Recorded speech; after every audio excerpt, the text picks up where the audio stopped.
বার্তা এক নজর, সবার খবর সমান নজর।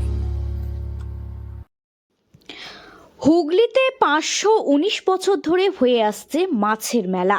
হাজার হাজার কেজি মাছ ফুরিয়ে যায় চোখের নিমেষে। রাঘব বোয়াল থেকে চুনো, লালমোহন, শঙ্কর থেকে পোনা মাছ কিনতে ভিড় জমান ক্রেতারা। নানান ধরনের মাছের সম্ভারে জমজমাট হয়ে ওঠে হুগলি জেলার ব্যান্ডেল, দেবানন্দপুর, কেষ্টপুর মাছের মেলা।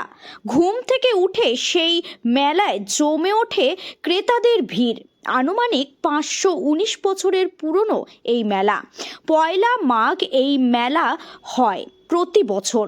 রঘুনাথ দাস গোস্বামীর বাড়ি সংলগ্ন এলাকায় বসে মেলা।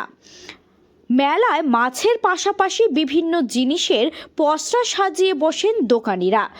জিলাপি, বাদাম, ঝুড়ি, কুলো পেতে মনোহরি সব পাওয়া যায়। মাছ কিনতে কেষ্টপুরের মাছের মেলায় উপচে পড়ে ক্রেতাদের ভিড়। এবারের মেলায় রয়েছে 50 কেজি ওজনের শঙ্কর মাছ, 35 কেজি ওজনের কাতলা মাছ, 40 কেজি ভোলা, 5 ফুটের বাইন, বিভিন্ন ওজনের রুই আর ইলিশ, ভেটকি, বোয়াল তো আছেই। নানা ধরনের কাঁকড়াও বিক্রি হয় মেলায়। মেলা শুরু হয়েছিল গোবর্ধন গোস্বামীর ছেলে রঘুনাথ দাস গোস্বামীর বাড়িতে ফিরে আসার খুশিতে। সেই সময় কেষ্টপুরের জমিদার ছিলেন গোবর্ধন গোস্বামী। তিনি তার ছেলে রঘুনাথ দাস সন্ন্যাস নেওয়ার কারণে সংসার ত্যাগ করেছিলেন। তিনি চৈতন্য মহাপ্রভুর শিষ্য ছিলেন। চৈতন্য মহাপ্রভু পারিষদ নিত্যানন্দের কাছে দীক্ষা নেবেন বলে পানিহাটিতে যান রঘুনাথ। তখন তার বয়স মাত্র 15 হওয়ায় তাকে তখন দীক্ষা দেননি নিত্যানন্দ। দীর্ঘ 9 মাস পর বাড়ি ফিরে আসেন রঘুনাথ।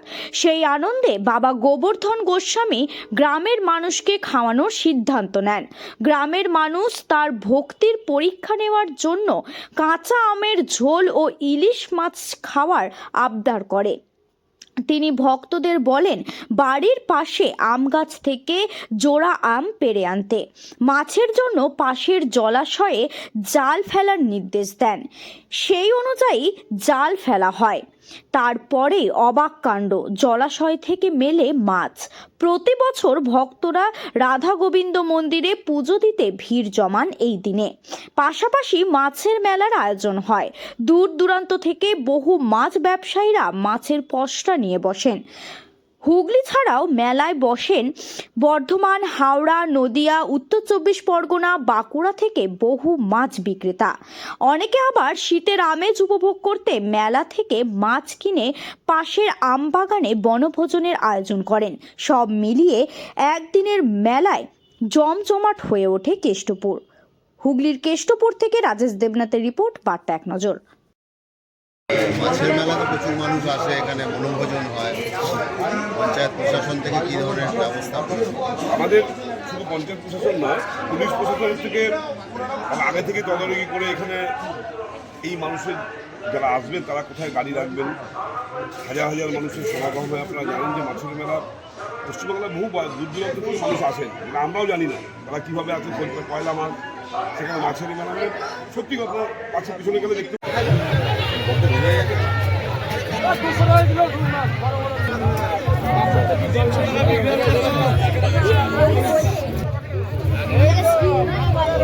দেখো না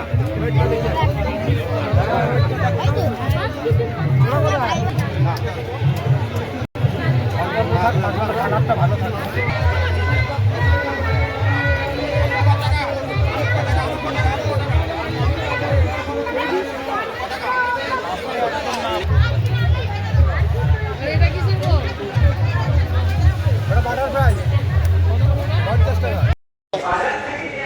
আনুমানিক 519 বছর আমরা যেভাবে ধরুন আমাদের যারা ছিলেন, মানে আমার দাদুর পর বাবা কাকারা ছিলেন, তারপর তাদের কাছ থেকে শোনা আনুমানিক 519 বছর এটা চলছে। তো এটার এই মেলাটার উৎস রঘুনাথ দাস গোস্বামী যখন